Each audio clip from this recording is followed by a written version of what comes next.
Assalamualaikum warahmatullahi wabarakatuh. Salam dan bahagia. Dengan salam kita berbudaya, dengan budaya kita bersaudara. Perkenalkan, saya Guru Wisnunata, CGP Angkatan 8 SMP Negeri 3 Lais Muba. Hiasi balon jadi semarak, balon pecah timbul teriakan. Saya calon guru penggerak, tergerak, bergerak, dan menggerakkan.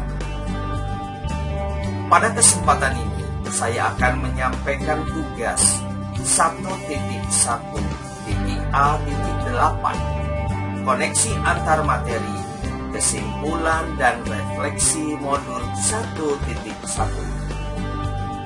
Adapun tujuannya yaitu membuat kesimpulan dan refleksi, pengetahuan dan pengalaman baru yang dipelajari dari pemikiran Ki Hajar Dewantara.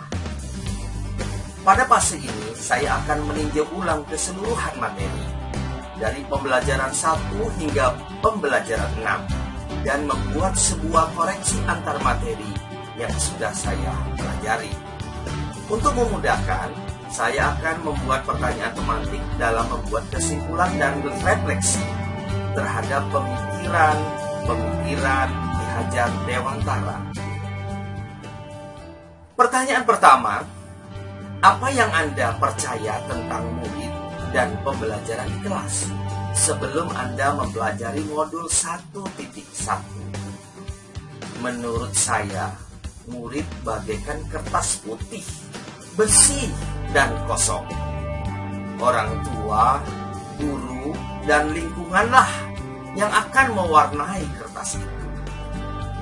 Kertas tidak sanggup merubah sendiri warnanya, maka faktor dari luarlah yang akan merubah kertas tersebut. Saya beranggapan murid tidak punya pilihan, tetapi harus dipilihkan. Orang tua, guru harus mampu memilihkan pendidikan yang baik dan lingkungan yang baik, sehingga murid menjadi orang yang baik.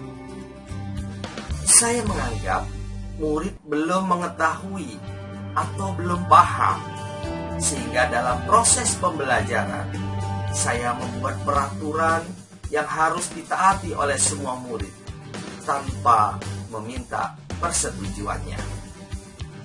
Mohon maaf, saya adalah pengagum pembelajaran zaman dulu, di mana dalam proses pembelajaran murid benar-benar tuntas. Contohnya, siswa kelas 2 SD mampu mengajari siswa kelas 1 SD. Tapi memang bisa jadi waktu itu murid SD umurnya sudah remaja atau bahkan sudah dewasa. Pada zaman penjajahan Jepang, bangsa Jepang memaksakan rakyat Indonesia menggunakan bahasa Jepang. Dengan sistem paksaan, rakyat Indonesia ada yang mampu menguasai bahasa Jepang dalam waktu singkat. Oleh sebab itu, saya beranggapan bahwa sistem pendidikan zaman kolonial masih bisa diterapkan dalam pendidikan di Indonesia. Seperti pepatah yang mengatakan, bersakit-sakit dahulu, bersenang-senang kemudian. Tidak mengapa memaksakan siswa dalam belajar. Yang penting aktif. Yang penting akhir dari proses pembelajaran, murid menguasai materi yang dipelajarinya. Pertanyaan kedua, apa yang berubah dari pemikiran atau perilaku Anda setelah mempelajari modul ini? Setelah saya mempelajari modul ini, ternyata apa yang sudah saya lakukan dan menurut saya benar, ternyata ada yang salah.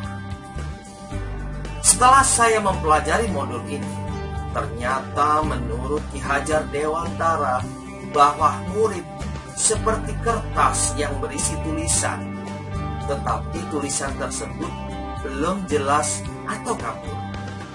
Tugas guru adalah menebalkan atau memperjelas tulisan tersebut agar muncul atau terlihat dengan jelas.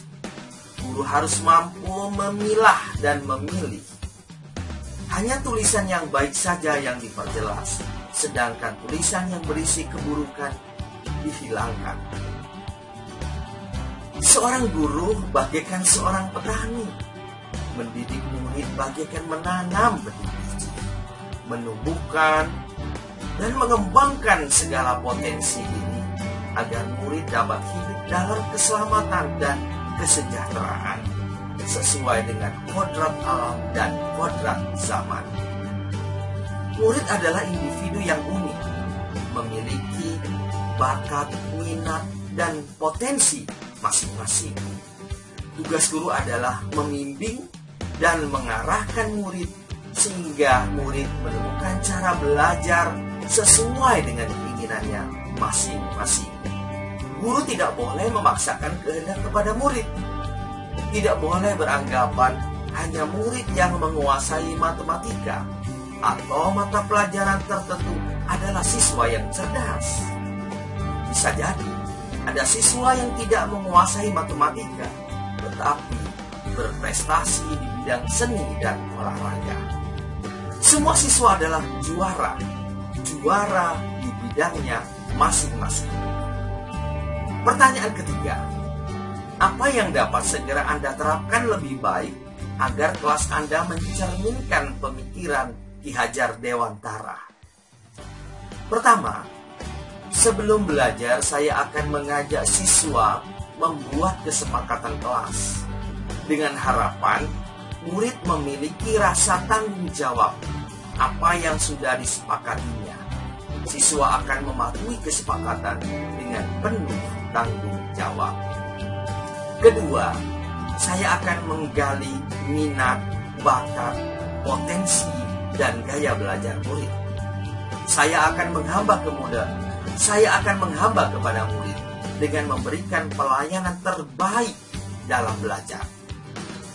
Memberikan pembelajaran yang menyenangkan melalui berbagai model pembelajaran, games, ice breaking, baik di dalam kelas maupun di luar kelas. Memberikan kebebasan kepada murid dalam belajar sesuai dengan minatnya masing-masing.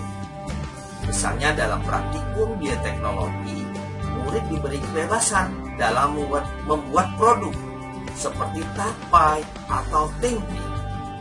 Dalam laporan praktikum, murid diberi kebebasan dalam membuat laporan.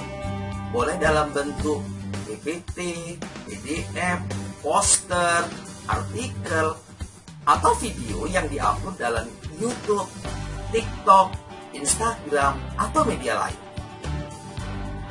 Dalam belajar, murid diberikan ruang untuk dapat berekspresi sesuai dengan minat, bakat, dan potensinya masing-masing. Tak kalah pentingnya dalam belajar, siswa harus mendapat keselamatan dan kesejahteraan tanpa mendapat tekanan. Murid tidak hanya dituntut, tetapi dituntut.